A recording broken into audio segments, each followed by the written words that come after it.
देखो पिछले वाले टॉपिक में हमारा था the struggle to survive. Struggle to survive में मेनली हमको ये पढ़ना था कि आखिर फ्रांस में किस प्रकार से लोगों को स्ट्रगल करना पड़ा था सर्वाइव करने के लिए, है ना। ये हम लोग जान चुके क्या क्या समस्या आया, ये भी हम लोग जान चुके। अब हम लोग देखने वाले हैं growing middle class envisages end to privileges. अब ये क्या टॉपिक है, इस टॉपिक का खास यदि मोटा मोटी तुमको यदि बताया जाए तो वो ये है कि फ्रांस में ना अब धीरे धीरे मिडिल क्लास इमर्ज हो रहा था। क्या हो रहा था? मिडिल क्लास इमर्ज हो रहा था। अब ये मिडिल क्लास हालांकि हमारा कहाँ से निकलेगा, ज़रा बताओ हमको। थर्ड स्टेट से ही निकलेगा, है ना, क्योंकि नोबिलिटी और क्लर्जी से तो कोई भी देश दुनिया से मतलब है ही नहीं, है ना। तो क्लर्जी वाला है और नोबिलिटी से हमको कोई मतलब नहीं है, हमको मतलब है थर्ड स्टेट से। और थर्ड स्टेट से ही हमारा यहाँ पे अब निकलने वाला एक क्लास जिसका नाम होगा मिडिल क्लास, ठीक है। और यहाँ पे कुछ प्रिविलेजेस हैं जो कि जन्म से ही उनको जो सुख सुविधा मिलता है ना, कुछ अधिकार मिलता है, वो यहाँ पे ख़त्म होने वाला है। क्या ख़त्म होने वाला है ज़रा देख लेते हैं। सबसे पहला क्या देखो यहाँ पे, peasants and workers had participated in revolts against increasing taxes and food scarcity. The middle class of the third estate earned their wealth through overseas trade and from the manufacture of goods such as woolen and silk textiles. अब जरा समझो मेरे बात को ध्यान से। देखो चूंकि ये ऐसा हम लोग समय पढ़ रहे हैं जहाँ पे कि लोगों का जो गुस्सा है ना वो चरम सीमा पे है। चरम सीमा पे क्यों है? इसलिए है ना क्योंकि लुइस का जो फैमिली है वो बार बार राज करते आया है फ्रांस में और लोगों को इतना टॉर्चर करते आया है कि लोगों का जो सहनशीलता है ना वो बर्दाश्त के बाहर हो चुका है। अब चूंकि बर्दाश्त के बाहर हो चुका है तो समय समय पे राजा लोगों को ना लोगों के द्वारा प्रोटेस्ट देखने को मिलता था। मतलब कि कॉमन पीपल बार बार उनके खिलाफ प्रोटेस्ट किया करते होंगे। लुइस मुर्दाबाद, लुइस मुर्दाबाद, इस प्रकार का नारा भी वो लोग लगाते होंगे, है ना। राजा के खिलाफ कुछ गलत सलत भी बोला करते होंगे। ये चीज़ वहाँ पे बिल्कुल कॉमन होगा उस समय पे। तो सबसे ज़्यादा जो किसी प्रोटेस्ट में भाग लेते थे ना, जो पार्टिसिपेट करते थे, वो करते थे पीजेंट्स एंड वर्कर्स। पीजेंट्स और वर्कर्स लोग सबसे ज़्यादा पार्टिसिपेट करते थे, और वो भी पीजेंट्स और वर्कर किसके? थर्ड स्टेट के, क्योंकि पीजेंट्स और वर्कर हमारा मेनली थर्ड स्टेट में ही था। तो याद रखना सबसे पहली बात ये कि सबसे ज़्यादा यदि कोई प्रोटेस्ट में भाग लेता था, पार्टिसिपेट यदि करता था, तो वो थर्ड स्टेट के लोग क्या करते थे, ठीक है ना। समझ रहे बात को।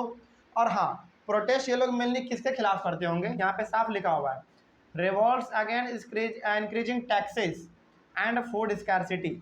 अब देखो जैसे हमारे अभी कंट्री में पेट्रोल का दाम 113 रुपया है ना, लगभग अभी 113 के आसपास है, 107 है अभी, ठीक है।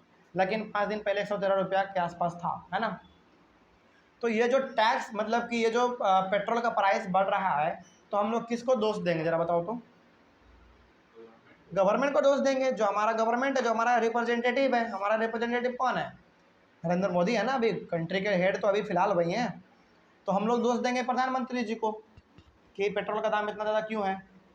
और यदि मान लो इंडिया में फूड स्कैरसिटी आ जाता है, यानी कि भोजन की यहाँ पे कमी हो जाती है, तब भी हम प्रधानमंत्री को ही दोष देंगे, उसके खिलाफ नारा लगाएंगे, क्योंकि आप रिस्पॉन्सिबल है भाई।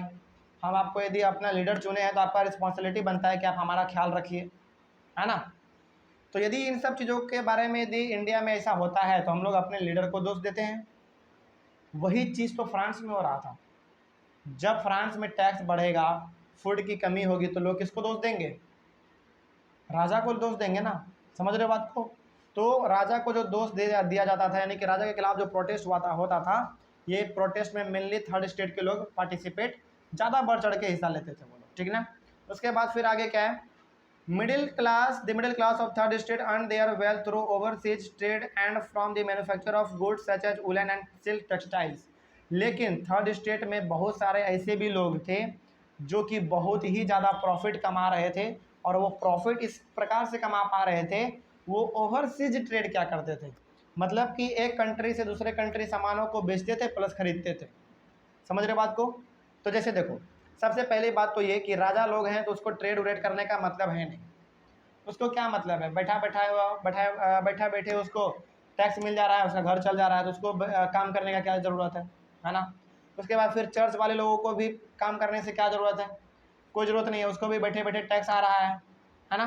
तो काम ज़्यादा करता कौन था? काम ज़्यादा करता था मिडिल क्लास यानी कि थर्ड स्टेट के लोग। तो थर्ड स्टेट में भी ऐसे बहुत सारे लोग थे जो कि बहुत ही ज़्यादा प्रॉफिट कमा चुके थे ओवरसीज ट्रेड करके। ओवरसीज ट्रेड का मतलब क्या हो गया? एक शहर से, मतलब कि एक अपने कंट्री से दूसरे कंट्री में जाके वो ट्रेड करते थे बाय सी। और वो भी दो चीज़ का सबसे ज़्यादा ट्रेड करते थे, वुलन और सिल्क टेक्सटाइल, यानी कि ऊनी कपड़ा और सिल्क वाला जो कपड़ा है इसका सबसे ज़्यादा वो व्यापार क्या करते थे, यानी कि खरीद बिक्री किया करते थे। इसी के कारण थर्ड स्टेट के कुछ ऐसे लोग थे जो कि बहुत ही ज़्यादा अमीर हो चुके थे। समझ रहे हो बात को? आगे बढ़ते हैं फिर। The third state also include merchants, manufacturers, lawyers और एडमिनिस्ट्रेटिव ऑफिसर्स थे। तो हम लोग जानते हैं कि थर्ड स्टेट में ही कुछ हमारे इसी प्रकार के लोग रहा करते थे, है ना। उसके बाद फिर all of these were educated and believe that no group in society could be privileged by birth. अब जरा देखो, जो पढ़े लिखे इंसान होते हैं ना वो छोटे मोटे चीज़ों में उतना दिमाग नहीं लगाते हैं। जो पढ़े लिखे इंसान होते हैं ना वो अपने राइट के लिए लड़ना जानते हैं। तो थर्ड स्टेट में, हालांकि थर्ड स्टेट में सबसे ज़्यादा पॉपुलेशन तो पीजेंट्स का था, है ना, लेकिन इसमें से कुछ ऐसे भी लोग थे जो कि बहुत ही ज़्यादा पढ़े लिखे थे, उनको देश दुनिया के बारे में मालूम था, उनको अपने बेसिक राइट के बारे में मालूम था। और ये वही लोग कौन हुआ करते थे? ये वही लोग थे जो कि सबसे ज़्यादा अपना ट्रेड व्रेड करके प्रॉफिट कमाया करते थे, यानी कि बड़े बड़े बिजनेसमैन, बड़े बड़े इंडस्ट्रियलिस्ट। समझ रहे बात को? तो ये लोग ना थोड़ा सा पढ़े लिखे थे और इनको ये समझ था कि कोई भी इंसान हो उसको कोई भी अधिकार जो है ना बाय बर्थ नहीं मिलना चाहिए। समझ रहे बात को? जैसे कोई इंसान पैदा हुआ उसको पूरी तरीके से एकदम हर एक सुख सुविधा से लाभ देना नहीं चाहिए। समझ रहे बात को? यदि उसमें काबिलियत है तो आप मेहनत कीजिए, बन जाइए, है ना। लेकिन ऐसा तो वहाँ पे था नहीं। आप राजा के घर में पैदा हुए तो आपको सारा सुख सुविधा मिलेगा। तो ये चीज़ मिडिल क्लास के कुछ लोग थे जो कि समझते थे कि बाय बर्थ आपको कोई भी राइट नहीं मिलना चाहिए। समझ रहे बात को? यदि आप सक्षम हैं तो आप मेहनत कीजिए, बन जाइए। समझ रहे बात को? तो देखो यहीं पे आपको समझ में आ रहा होगा कि किस प्रकार से फ्रांस में अलग अलग लोगों का अलग अलग विचार था। समझ रहे बात को? तो थर्ड स्टेट के जो कुछ मिडिल क्लास के लोग हुआ करते थे, यानी कि जो पढ़े लिखे हुआ करते थे, एजुकेटेड लोग, वो लोग अपने राइट के बारे में जानते थे और वो ये लोग मानते थे कि किसी को भी बाय बर्थ ना कोई भी अधिकार नहीं मिलना चाहिए।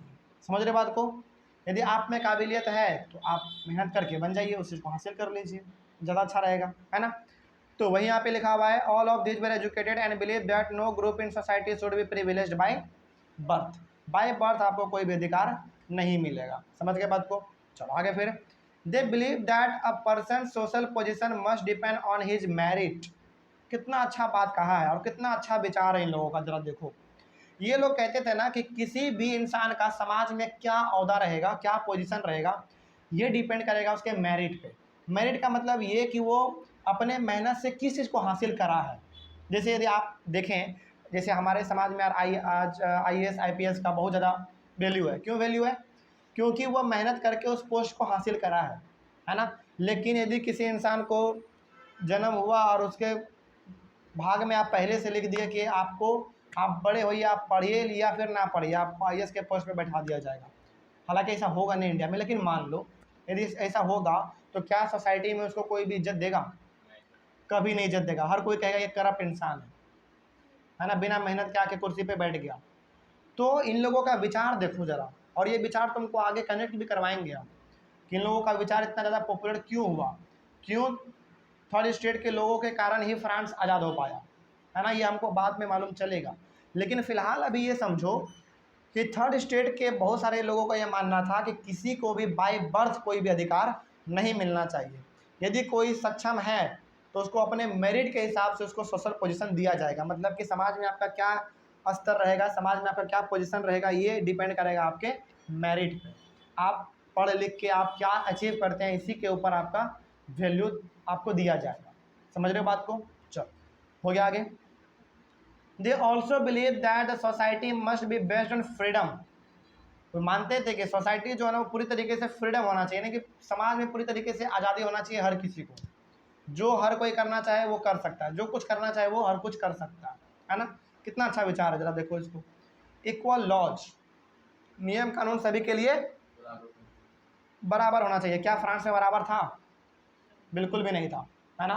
यदि नियम बराबर रहता तो केवल थर्ड स्टेट के लोग टैक्स पे नहीं करते, हर कोई टैक्स पे कर रहा होता।